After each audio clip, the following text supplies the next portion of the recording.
Hello, everybody. Welcome to my archive. I hope you're all really well on this lovely Friday. It's a very sunny day here in South East London. Nice to see lots of people joining us. Dave Heinet's with us, our engineer from most of our recordings that we do. Some old members of the group I know are watching as well, just to see and wait what I've got in store for them. You'll be seeing a lot of faces, blasts from the past today. So I really hope that you're in for the ride, going to look at some Voces history. We're just going to wait for a few more people to join the stream, just give everybody a chance to join in. It's also VE Day here we celebrate that here in Europe, but of course across the world as well. And you'll see I've just got behind me my poppy. That was one of the ceramic poppies, which was in the display at the Tower of London. A few years ago, they did this incredible display of lots of ceramic poppies together, just like making this cascade of red across the castle and the gardens there. It was absolutely stunning. And for a donation to charity, you could buy one of the tens of thousands of poppies that they made. So I've got my one here, and it's particularly good for today, I think. Well, let's get started, shall we? I hope that all of the tech is working all right. This is my first forage into the live thing.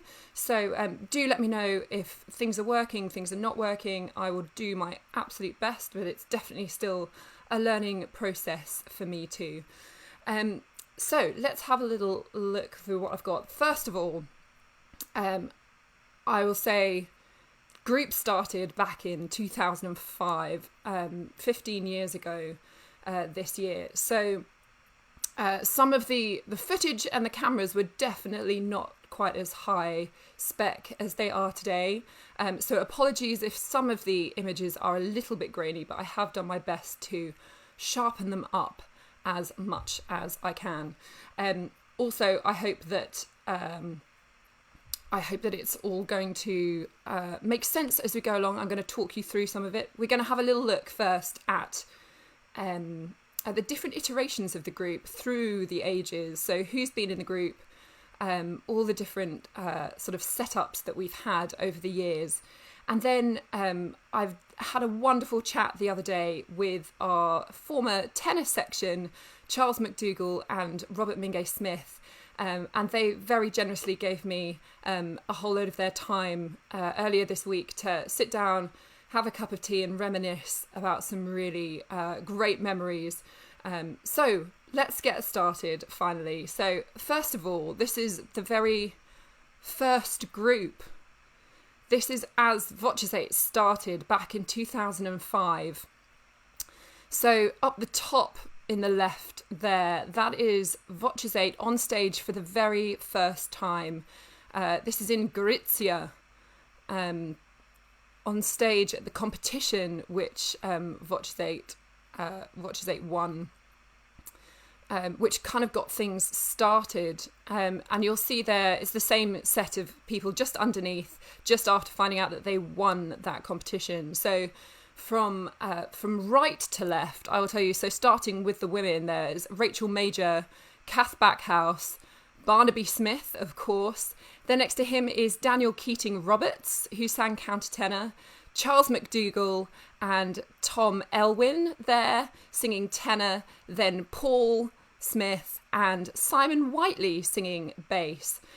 Those people, various faces and names that you may or may not recognise, but all of them are really successful musicians, still in some different respect depending on which industry they're in, but in choral singing, opera singing, teaching, all sorts. Really great singers, and fabulous people to start off the legacy of Voces. And then just down in the bottom right there, that's in 2006. The group had a concert in the Czech Republic. So again, mostly there's some faces you'll definitely recognise in there. Some different ones. So on the back row there, from the left to the right, you've got Barney in the yellow jacket, very dashing. And then you've got Robin Bailey in green shirt, who was one of our tenors after that. Paul Smith and Charles MacDougall, of course. And then on the front, left to right, that's Daniel Keating-Roberts, Kath Backhouse. And that's Emily Bean, who sang soprano for a little while with Voces 8. And Greg Hallam, also, who sang bass and is also still a great friend of the group. We work often with Greg in an education setting in particular, but also through a festival that he curates in north of England. So moving on, 2007 was when the group first turned professional. So this is the first professional photo shoot that the group ever had. And actually that main photo, the biggest photo there in black and white, still crops up today from time to time in promotion. If you can search on the internet, you'll definitely see some of these still come up with the Voces 8 tag. So yeah, this is the sort of the first permanent group in terms of the membership. So let's look at that main photograph then. So obviously the women down the front, you've got Kath Backhouse and Rachel Major there. And then the lads in the back, we've got from left, Robin Bailey, Dingle Yandel, of course, Charles MacDougall, Chris Wardle joined the ranks, Paul Smith and Barney Smith. Some fantastic poses there, but as you'll see, I'm not sure our posing got any, better or worse, depending on your opinion over the years. So moving on, this year was all a bit dark in the in the shooting. So this is the year I joined. So I joined 2008. So that was the one change that happened that year. You see me, and in addition there, at the bottom, we're all looking terribly serious in the church graveyard there. That was actually a photo shoot. Those two photos at the top, a photo shoot at the Foundling Museum in London, which is a wonderful museum just outside Russell Square. Really beautiful, and actually a home of a lot of Handel memorabilia and history from the Foundling Museum and founding charity where the Messiah was premiered. Great place, and yeah, a lovely photo shoot. That was one of my first experiences. Right, next, 2009. So in 2009, Emily Dickens joined us when Kath Backhouse left. And so we had a new setup from 2009, and actually that stayed in place for about 3.5 years. So a really kind of very settled time for the group. Obviously it has its pros and cons in terms of, changing members and things like that. But this was very settled, very comfortable for quite a while, until 2013. So there's quite a few photos from this period. Obviously the one on the left there, you might recognise from our Bach disc. And then at the top as well, the lads looking a little bit like a boy band, I reckon, in the back there. And then that favourite shot of ours for the Aces High disc that came out in 2010 as well. So we also, there's very colourful shoot there in London with us all in various retro gear. I think our favourite part was always Chris's cardigan. The second from the end there, it's absolutely fierce colours. And then the red chair photo, Dingle smouldering at the front there. Absolutely amazing.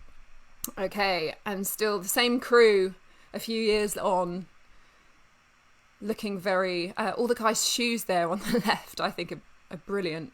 Very smart lads, very smart. So then finally we have a few changes then in 2013. So we end up swapping out our tenor section, who I'm going to be speaking to in just a little while. So Charles and Rob left within about sort of 6 to 8 months of each other in the previous season, and they were replaced by Sam Dressel and Ollie Vincent, So Ollie's wearing the incredible salmon jumper in the top left there. And of course, Sam in his lovely burgundy shirt there, having a nice giggle with Emily. And really, really fun photo shoots. Photo shoots are always a great laugh. And usually very busy, but really good fun. Usually have to, slap our wrists to really hunker down and get the job done, because it is just a lot of fun dressing up and spending that time with each other. That shot in the top right there is actually taken in London, in St Dunstan's graveyard, which is a beautiful ruined church that's kind of half overgrown. Lots of people really enjoy going there to have their picnic in the city when they're working in it's surrounded entirely by all of the high-rise offices, but it's a great little oasis in the middle of the city. Then 2015 again, so we kept the same. We lost Dingle Yandel this year, but gained Jonathan Pacey. So here's our first shoot with Johnny, all very very measured, white background,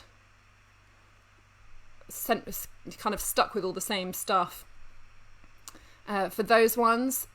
And then we changed it up again in 2016 when Paul Smith, our baritone, left to carry on running the Voces 8 Foundation as our CEO, of course. You'll know him well from this Live From Home collection. He's still doing lots with us, but he was replaced by Robert Clark, who you'll see in the middle of at the back row in that bottom photo, with his luscious hair swept to one side.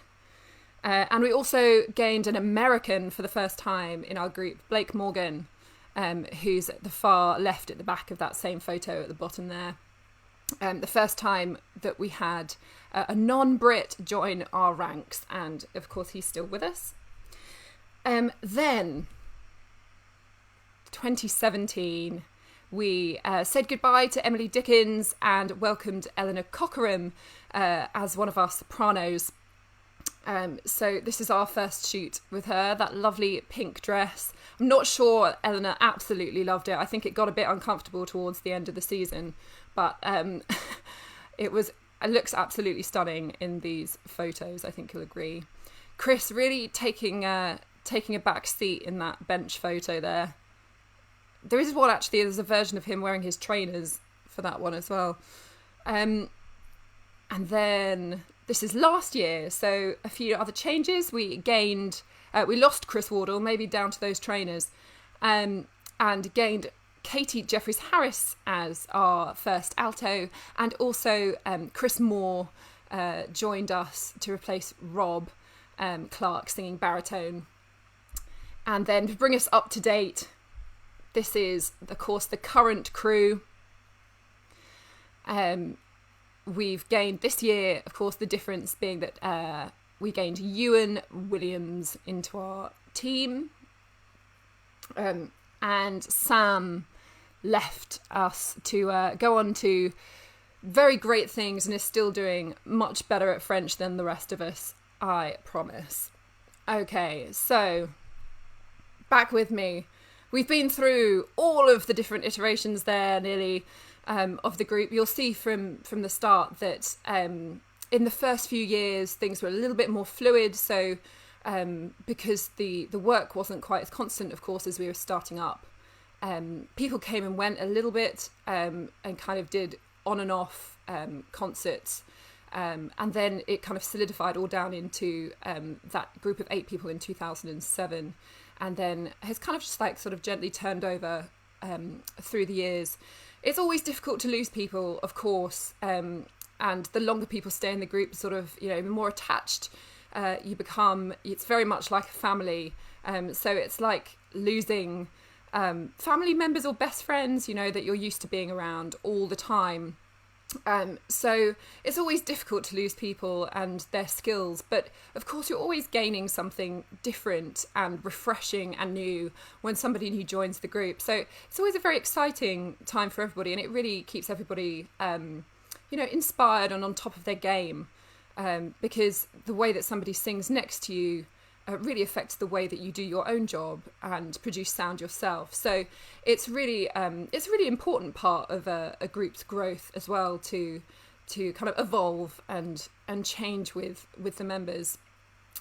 So I'm going to move on now to the main segment of today's nostalgia archive forage, which is a chat that I had with Charles and Rob, who used to be in the group.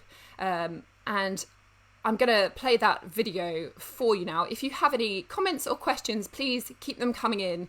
I'll make sure that I take a look at them, and maybe after the video I can answer any questions that you've got. But this video contains loads of more sort of behind the scenes footage. So you've just seen all the sort of photo shoot stuff, the more formal side of the presentation.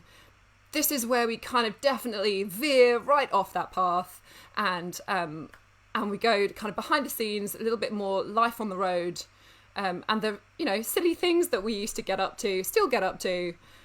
So I really hope that you enjoy going through this journey with us, and have a few giggles along the way. Keep those comments coming in, and I'll try and answer any questions. Let me know. Hello. Hi guys. Hello.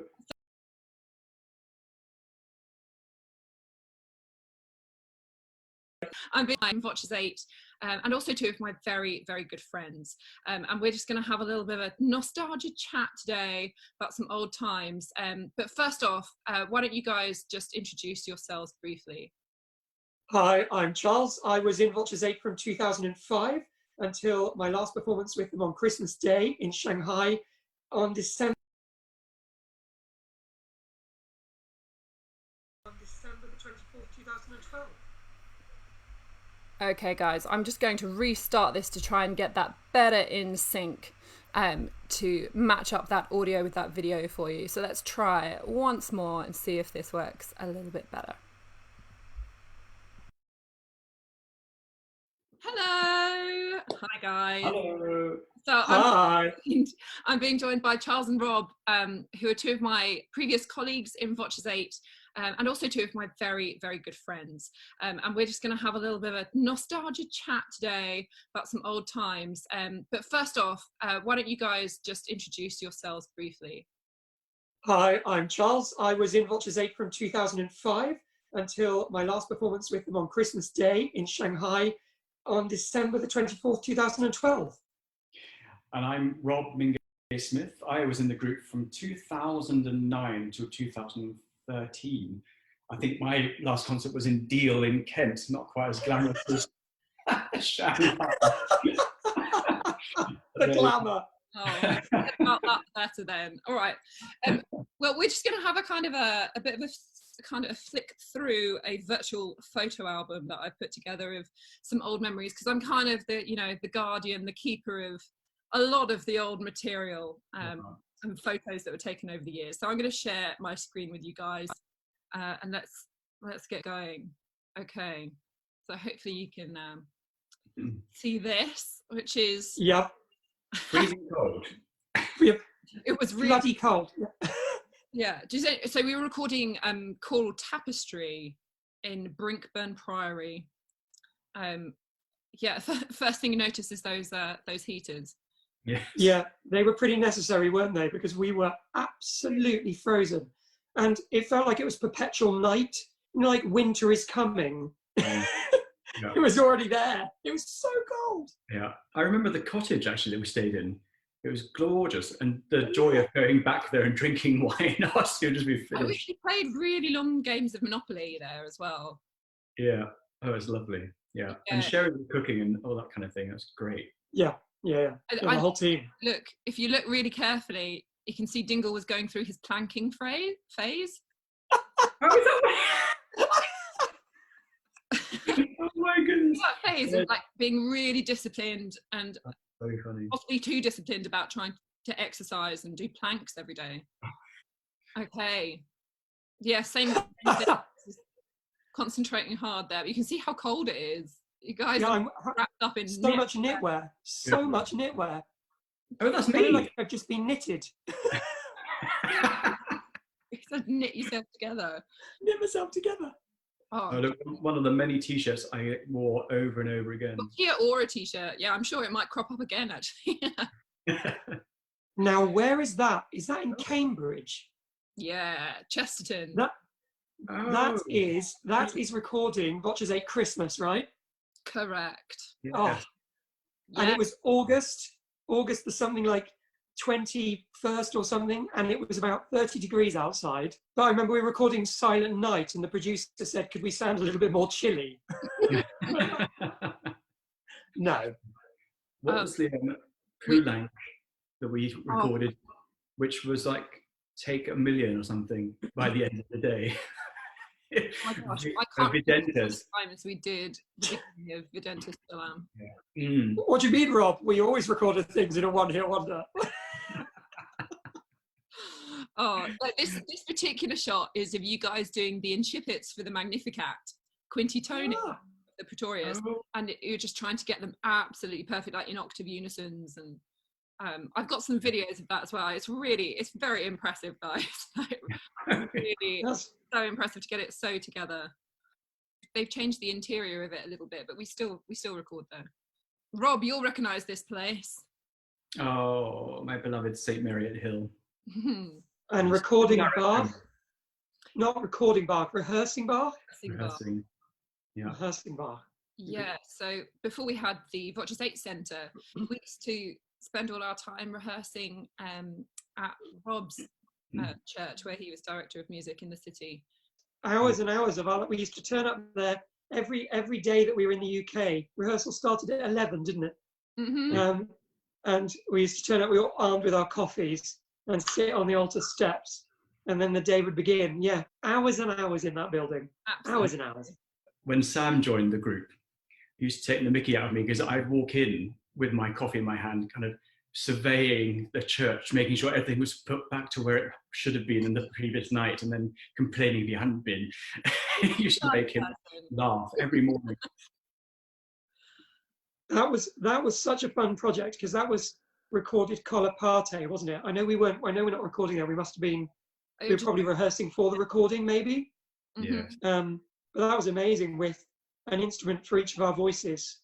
And I think I had an oboe da caccia matched with mine, which was quite an experience. It was incredible. It was an incredible experience, that disc. And actually, you can see it. This is another like spot the small details, like Barney's neck brace on the floor there. Oh my God. Or something at the time, I think. Oh my goodness. Oh my goodness. He had whip-ups, but he's a naughty boy not wearing his neck brace. Yeah. That recording was so much fun. Okay. Oh wow. Really old. It's like Rob's not even in here. Pre-Rob. Pre-Rob with different Rob. Robin instead, who's on the far end there. So this is actually, I believe, when we went to visit Shannon Express. Oh, in Bedford. In Bedford. And we went to sing with it, a men's barbershop chorus. I thought the fashion was just incredible in this. Really is. There's a lot of flair. And there's a lot of hair. For me and Ding, there is a lot of hair. Charles, even you're wearing loose jeans. What's going on? I know. Oh no, they don't exist. Expunge it. Delete it. Right, Delete okay, it. It's not a time. Oh, no. What's the better fashion? Oh wow. Jazz on the Mud. That was renamed, wasn't it? Jazz on the Grass. Jazz in the Mud. Goodness, that was so wet that day. This is. Oh my goodness. I just love that Bingles you can't see him. I don't see his hair. And I think that jacket might be just like one size too big for Paul. It's a sleeping bag. How come me and Charles aren't wearing neon jackets? Are we too cool for school? You probably refuse to. I feel like that was the first time we were trying to get used to the bond arrangements that would we go on to record? Yeah. Or is it the other way around? One of the first times we'd practiced it on mic, and of course it's like not a great system. It's outside. Yeah. Good time. Yeah. Good times. Yeah. Wet. Wet times. Wet times. Well, lads. Oh my goodness. This is I think that was Bach that I was looking at, but it's not, is it?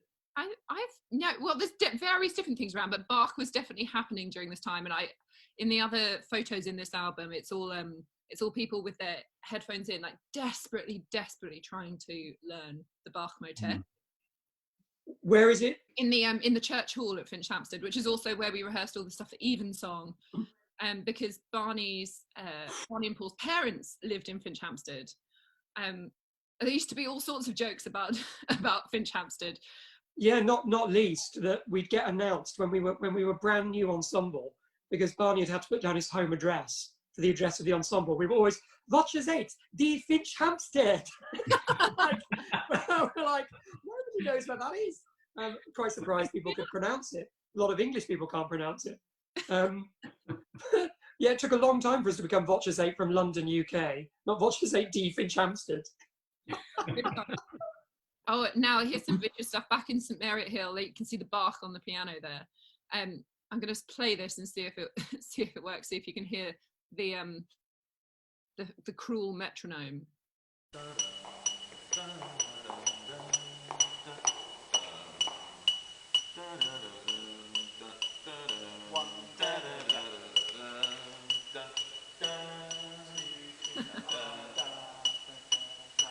So that's actually slow there. Oh, there you go. That's a good screen. What were we rehearsing? Some kind of swing?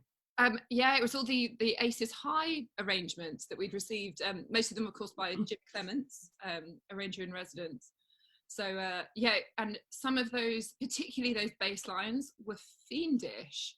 They were so twisty-turny, and Chris and Dingle spent a long time together, just like trying to rehearse them and going around with that metronome, and it was the bane of our lives. That metronome, absolutely. Yeah, the incessant kind of gnome picking against a wall sound.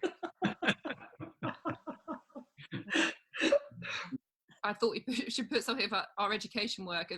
This is what happens when this particular team used to improvise. Before we start, the theme was something to do with like dinner preparations, like in the kitchen. So see if you can pick up the different ingredients that are being represented.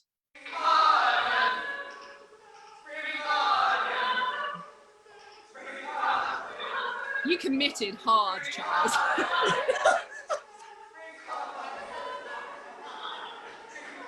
Your face, Rob. Like, I am leaving. He's trying to edge out the door. Look at him, he's trying to leave.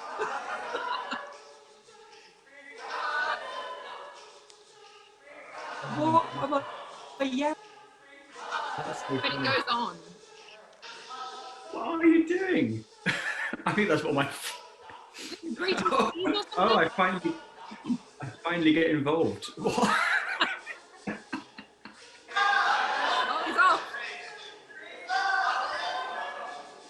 Oh my gosh.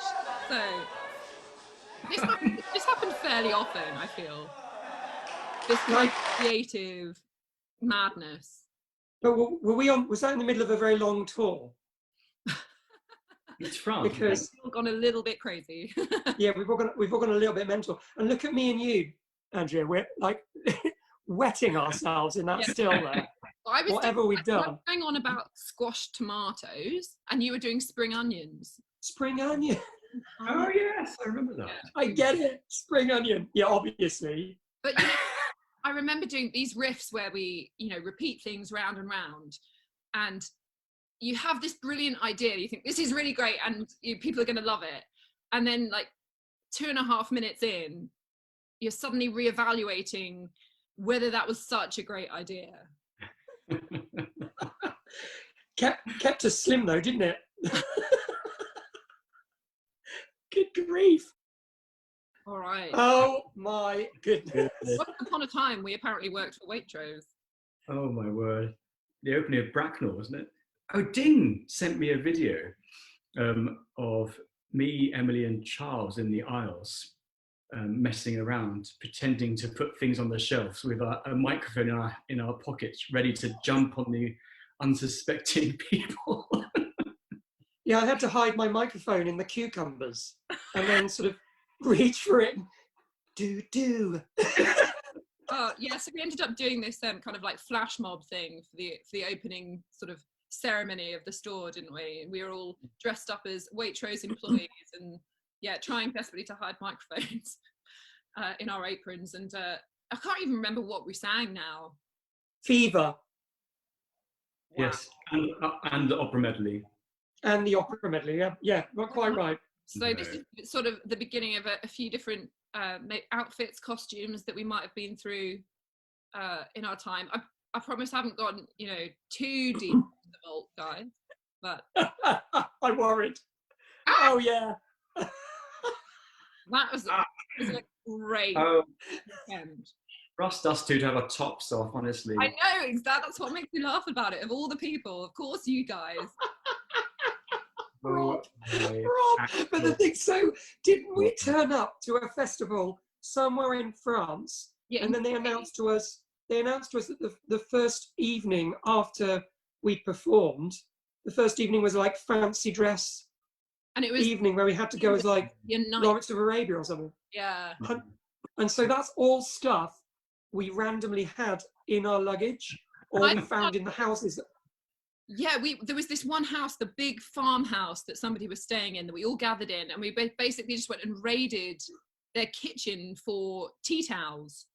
I love it. Other things and scarves to wear. Yeah, I mean, luckily it was warm. But the thing is, you still look $1 million, Andrea. Oh. Rob is definitely wearing a tablecloth. I think that's Emily's. Is it Emily's scarf? Emily's scarf. Yes. Oh my goodness. Yeah. Yeah. Dingle's in a dressing gown.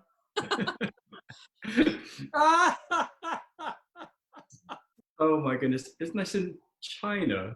Shanghai. Yeah. Shanghai. That's us. That's my last tour ever, I believe, and that's Christmas Eve or Christmas Day. I can't remember which one it is. Morning. I think it might be Christmas Day. Didn't we get dressed up and go around the rooms of everyone in the group to deliver them presents in the morning? This is like a really nice 5-star hotel in Shanghai. And it had a huge buffet breakfast. And of course, quite a lot of people staying there. And we came down dressed like this as a surprise to try and bring some Christmas cheer, despite the fact that we were away from home on Christmas Day. And they did laugh. They really did. You still have the apron, Rob? Yeah, I've got that outfit. I've got my Waitrose apron too somewhere. Yeah, me too. And then we must have sung a gig that evening. We did. Yes. And you did Gangnam Style. Oh my goodness. I'm not sure we're allowed to talk about that, actually. Oh, really? Oh, God. Only on, I think we decided we all try to forget about it. Yeah, block it from memory. Yeah. It was huge in China and Korea. And we'd been asked to put something together to try and make a version of it for the end of our concert. And because the dance part of it was so famous, we all drew lots on, who was going to do it. And basically everybody refused to. And then Charles and I went, oh, fine, we'll do it. I remember choreographing it in your hotel room. We're learning the choreography together. Do you remember? I do. With limited space. With very limited space, so standard choreography rehearsal in a hotel room. And that was the last by the sink on stage with Voce. Yeah, that's quite a swan song, isn't it? Yeah. I remember walking off stage and thinking, all the projects we've done, the amazing Marcello, the amazing Bach, all the James Bond arrangements, the kind of classic Renaissance polyphony, and the last thing I've sung is a kind of hackneyed version of Gangnam Style doing choreography with Andrea. I mean, it's pretty fitting, really. It's pretty fitting. It does. I'm going to look for yes now. So there's a few of these, and maybe you guys can explain what is happening. Oh my goodness! Which one was this? Is this around the world in? So this is both. So we did 2 shows at Wilton's Music Hall, along with the Concordia Foundation was supporting it, and we did Street Cries of London. Street Cries of London. and then around the world in, well, 80 minutes, an hour. 30 minutes. This is the end of the Street Cries. Yeah. With me and Paul as Pearly King and Queen. Still remember that? You Good played memory. Charles Obbs. Dingle behind me. Just brilliant. Who were you, Rob? Oh, some Russian dude. I cannot remember. What is Dingle doing next to me when I'm trying to be all serious? He was from Brazil in this. I think we all sang Bogorodice at some point during your scene. We did, wearing long white robes and carrying candles. And then when we turned around, we used to kill ourselves laughing because behind us, in his big Russian hat and his massive coat, was Rob, just like that. Quite scary. This was such a great costume opportunity. It was so good. So we put these on. We put on a week of shows each time we did it for the local sort of primary school population. So we had a full hall of, you know, sort of 9, 10, 11-year-olds watching these shows. It was really great fun to like do that kind of side of it, of learning the script and rehearsing it. That also brings back memories for me for being at home, because my flat was around the corner, literally. It was around the corner. About as convenient as it could get for you. Yeah. Brilliant. This is Boudica, I think. It is. Neil Valentine there on violin. Oh yeah. What is Chris doing? Is he a caveman? Yeah. Wow. And you're a leprechaun, Charles. Yeah, in yellow jeans. At least we've got a bit tighter now. Yeah, we have. We've definitely come forward in time a little bit. So okay, that leads us on to Oh, choreography. no. This is really old school, but you'll remember this. See if you can recognise. On the first day of Christmas, my true love sent to me a heart. There it is. That's all I've got. But it's actually got- Wow. Oh, wow. I do remember lots of funny faces, especially during that rehearsal between me and Charles. You know, what are we doing kind of face. It was just Christmas, just back then seemed to be this excuse to kind of descend into total madness. I mean, I know we were never terribly serious group. I took the music seriously, but when we got to Christmas, it was just like, let the crazy out and let's call it choreography. And actually some of the architects of that sort of choreography left the group quite early on, but we somehow ended up doing the They left choreography. We're still doing the same choreography for Jingle Bells. I have to reteach it every year. How is it now my responsibility? Oh, Yes, sorry about that. Okay, so we need to move on to traveling now. So this actually is something that Rob was particularly great at. There's a big space in there. Can you put something in there? That box should go. That box should go on the parcel shelf. Bit of a quandary as to how we fit everything in the van. Oh, there's a waste of space. Do you know why? Because Paul brought 2 cases because Paul's greedy. CD box can go there, Surely. We used to travel a lot more in the Voces 8 van, and every time we got in it, we'd have to pack our sort of 2 weeks worth of luggage into the back, and it was such a jigsaw. I think it was my job in the end, wasn't it? I think it basically ended up falling to you. You had the best kind of puzzle shape mind, you know, trying to do the Tetris game. Yes, absolute nightmare. As you can see, I was just a backseat driver. Yeah, just comment.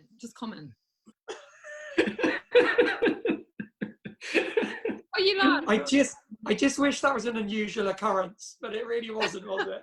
I think Dingle's getting a raw deal here, to be fair. But yeah, I mean, we again, Watchers van, and so much time spent under the English Channel just is so dull. There is nothing to do, so you have to amuse yourselves, I guess. We used to get through hundreds of series of hundreds of episodes of like box sets, didn't we? Oh, Like Rob, we watched the whole of Ugly Betty, the whole of True Blood, and everything else, I'm sure. yeah, so many series. But this is I mean, again, sorry Dingle, Barney was really particular about the van.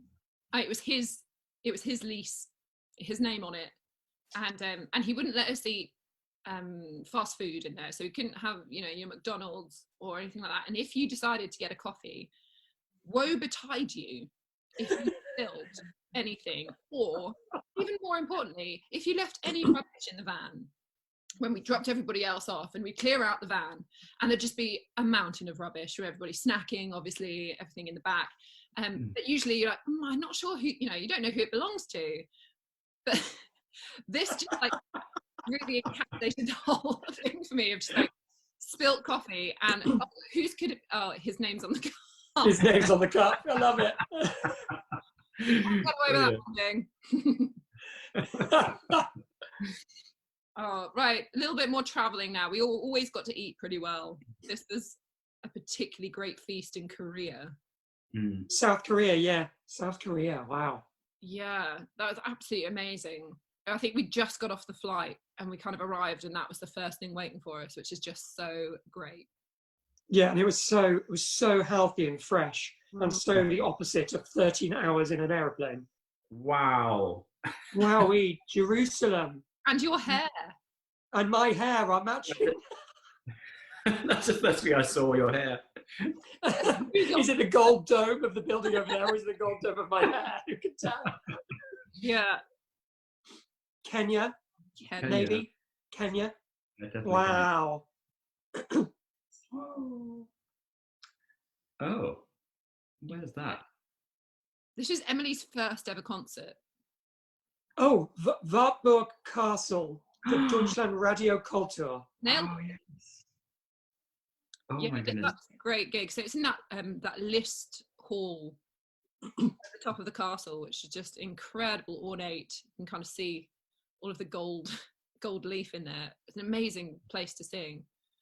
But really unnerving. Do you remember? Because the audience, the timing was so specific, the audience weren't allowed to applaud. So we did a whole show without any applause. And I always found that so, like, the tension builds up. I've just been like, somebody make a noise of appreciation. Completely. I was about to say exactly the same thing. I remember I never usually get nervous, but before that concert, I was actually nervous. I remember I think Em was too, going on stage. I think it's always nerve-wracking when you've got somebody new in the group and you want to be able to do the best that you can for them and support them if they're having a tough time, or, you know, the memory isn't working brilliantly, that kind of thing. But I remember she started that concert as well. It was her first public concert, and she started with probably Birds Sing Joyfully. I think it was Sing Joyfully, and we did a lot of Bird 4-part mass. Yeah, it's just like the pressure of starting a gig live on German radio, also your first gig ever with a group. It was amazing. Yeah. It was amazing. What a memory. I have a feeling halfway through the Gloria, somebody fainted. That was quite disconcerting as well, because they were just indicating, they're like, no, you carry on, we'll deal with this. And this was just like somebody like dragging them out the side of the hall. Right. Back to Kenya. Oh, right. And this is... Oh, yeah. That was a museum behind us, which we got to hang out in. Is this the place? Yeah. It was like a museum of antiquities. It was the biggest green room we've ever had, because we had the whole museum. It's pretty nice. That was... I remember this day because it was a really tough sound check day. It was really hard, and we did a lot of tuning practices. I think we're all pretty grumpy in this photo. We're all working a little bit harder than we wanted to that day, I think. Yeah. Oh, the King's Singers. Where was that? Not Leipzig. It was somewhere in North Germany. Lübeck. Yes. Oh my goodness. Yeah, we spent a week, and this is also really early on in Emily's time, just in the summer that she joined. And we went and spent a week on the King Singers sort of small ensemble course that they used to run out there, which was great fun and really valuable for us. Really was, wasn't it? Really was. Really. That's David and Paul there, isn't it? Yeah. I think we were working on maybe on the Magnificat Primitoni there. Anybody know where that is? America. I think it's Bingen in Germany. Is in Abbey. Oh, the ridiculous 9-second acoustic that made singing everything sort of amazing and slightly pointless. And also absolutely freezing cold to the point that the whole audience had bought duvets and sleeping bags with them because they knew it was going to be that cold, and we didn't. And Emily and I were wearing cocktail dresses, and that's it. And also, Emily was really, really ill. She was unwell. She was really unwell. And I remember singing. Sorry. Go on. I was going to say, I remember singing "Me and My Shadow" in that concert, and Emily decided that it would be fine and that I'd just cover the soprano parts, but we didn't have time to sound check any of it. So I was literally going along in the concert, trying to decide, 2 bars in advance whose part was more important and remember how her part went and add it in. And so just all these random little trumpet noises, and I don't think I breathed for the whole thing. But we sang the Holst, Nunc Dimittis, and I had to sing her soprano part, didn't I? Oh my gosh. Yeah, one of the bars, one of the lines, music. So just pop up the soprano, won't you?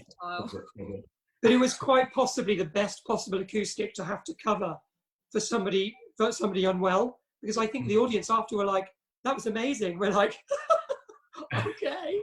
Yeah, it helps so much. It's such a comfort when you have the backup of that acoustic, just giving you a little bit of extra safety and a bit of extra time and softness around it to yeah, absolutely. Classy. I want to say Japan. Oh. Oh. Yeah, definitely Japan. Good food in Japan. Yeah. Oh my gosh, right. This is absolutely hilarious. I know what this is. So we were in a hotel in China. This is in Beijing. And we had nothing else to do. So we decided to play Blind Man's Buff in these huge hotel rooms and these bathrooms which you could see through. So they had a glass wall. And you were the last person to get caught, Charles, and you were stringing it out as long as you could. Emily with a towel on her head. She's so close. It's like she knows you're there.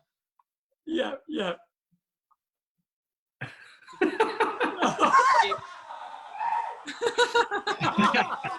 Oh, I'm so happy for her when she gets me. Oh, wow, I love it. It's just, making our own fun in our spare time. I'll spot the beer bottle. Oh yeah, good Chinese beer though. Absolutely. Oh right, okay. We've come to the moment now where, as many people who are watching this will already be aware, there is a collection of about 40 videos. I can't believe that's even a thing. That we put together on our US tour in 2012, because it was a really long tour, and Paul, to his credit, edited these videos every single day and put them out on YouTube. And I've made just a really quick little sort of 2-minute collation of sort of some of the highlights, and particularly some of the things featuring you guys. So sit back and enjoy. Morning, everybody. Morning digest from Andrea and Charles. Morning, everyone. Morning, everyone. Hi. We're just leaving Cheyenne, Wyoming. Morning, Charles. Where are we? Hang on, have to think about it. What am I going to do? Somewhere in South Dakota. Get out of the way! Yankton. We're in Yankton, South Dakota. That's right. We're going to go to Mount Rushmore! So we are leaving snowy Nebraska to go to oh so different snowy Minnesota on our way to Wilmar. It's about 7 hours draw. That's what Draw thinks about it. I love all my fans. Yes. Thousands of fans I have. For all Rob's fans out there, here he is. My hair! So nervous.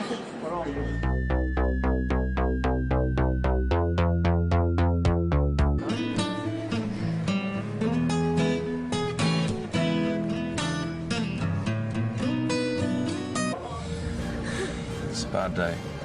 I mean, I knew it was going to come at some point in the tour, but it's finally come. I am absolutely being trounced in Monopoly. Ding. Yeah? Can I have my Pentonville Road from you? No! You can't have Pentonville Road. We've got obviously a lot of work to do today. Barney's on... Don't put it back up, Barn. What were you doing then?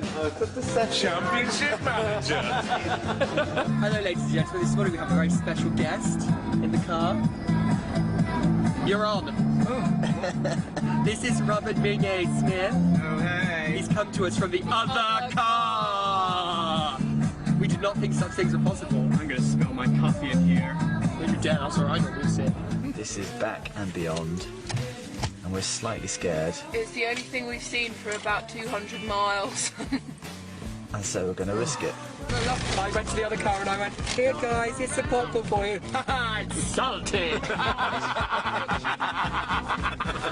Newport. It's our last day of the Allied artists part of the tour, which has been how many concerts? 24? 22? 24. 24.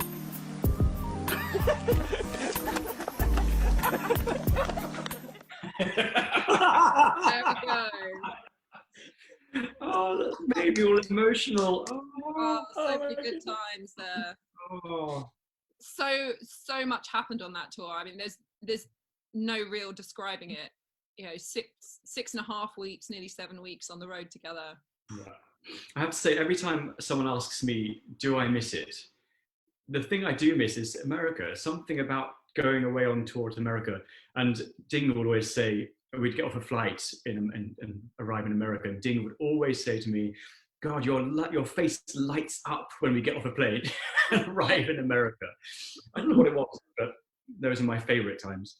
But the hilarity, the hysteria of being with each other for 2 months non-stop and confined in small spaces, that, yeah, those videos are amazing, actually. There's such a chronicle of the time and who everybody was at the time, and like all the different things we tried to enjoy. I mean, like the Monopoly thing became a big thing, you know, for a few weeks of that tour, but like 2 sets of 4 people, you know, we'd get to the hotel in the evening and then we'd sit down in the hotel lobby and play virtual Monopoly with each other for an hour or so to like wind down, because there was nothing else to do. There was nowhere to go because it was middle of nowhere in the Midwest. But I mean, going through those videos is amazing. There's just a different place every day. Incessant. And it was hard to keep track, wasn't it? Like, it was. I mean, there are so many clips there just like, where are we going today? No idea. I haven't. And where are we? Not a clue. Not a clue. And there's always this thing between the 2 cars, because Barney would get so upset if we were late. But you had Emily and me in the slow car, because we'd always be stopping for loo breaks. Forbidden in your car, I think. Yeah, pretty much. Yeah. Yeah, you just had to suck it up in our car, didn't we? Just get on with it. Literally. Get out the window. Hold it in. Suck it up. Hold it in. But yeah, and I remember being actually overjoyed at giving the other car salted popcorn. Literally, that glee was real. I was so happy. Salted. You know Emily Dickens. I bet she actually just really loved it. Yeah, exactly. Right. So I just finished off by putting together some of the photo shoot stuff that we did together. And just so many different looks and different ideas. Do you remember what this is the background for? Choral tapestry. Yeah. The long discussions about things related to tapestry and art and what we were trying to do. And we were like reading and sewing and painting. And like, wasn't Paul Rob, were you up a ladder, like mending something? Yeah, I can't remember. Yeah, there's like a canvas that was superimposed on the background. Oh, yeah. And Rob's like wearing a tool belt. I mean, it could, honestly, we all look like we could be in, you know, the Village People. But it was great fun. This is probably the best one of that era, in my opinion. It's just such a good shot. Yep. Aces High. Absolute classic shoot. Totally my favourite photo of us ever. So I was so chuffed when there was the what was it, the 2009 to 2019, was it? And I think you did the current Vultures 8 did an homage to that photo, and that really tickled me. Yeah, we did.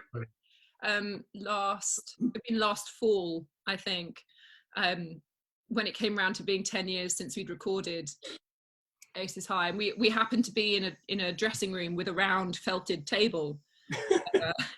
Seized the opportunity. But the classiness of that photo, I love it. It's a bit pixelated in this one, but I still call that the broken ankle photo, because if you look at my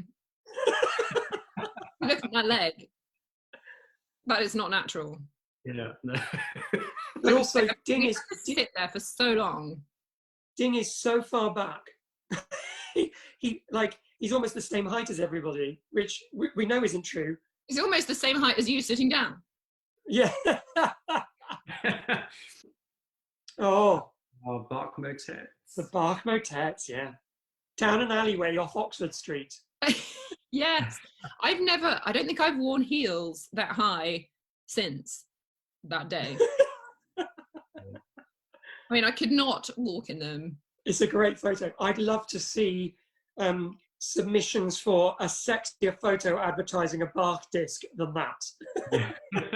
Yeah, I love that cover. I really like the black and white. Yeah. And the background. And I think it's cool that it's on a Bark disc. Yeah, very cool. I really like that.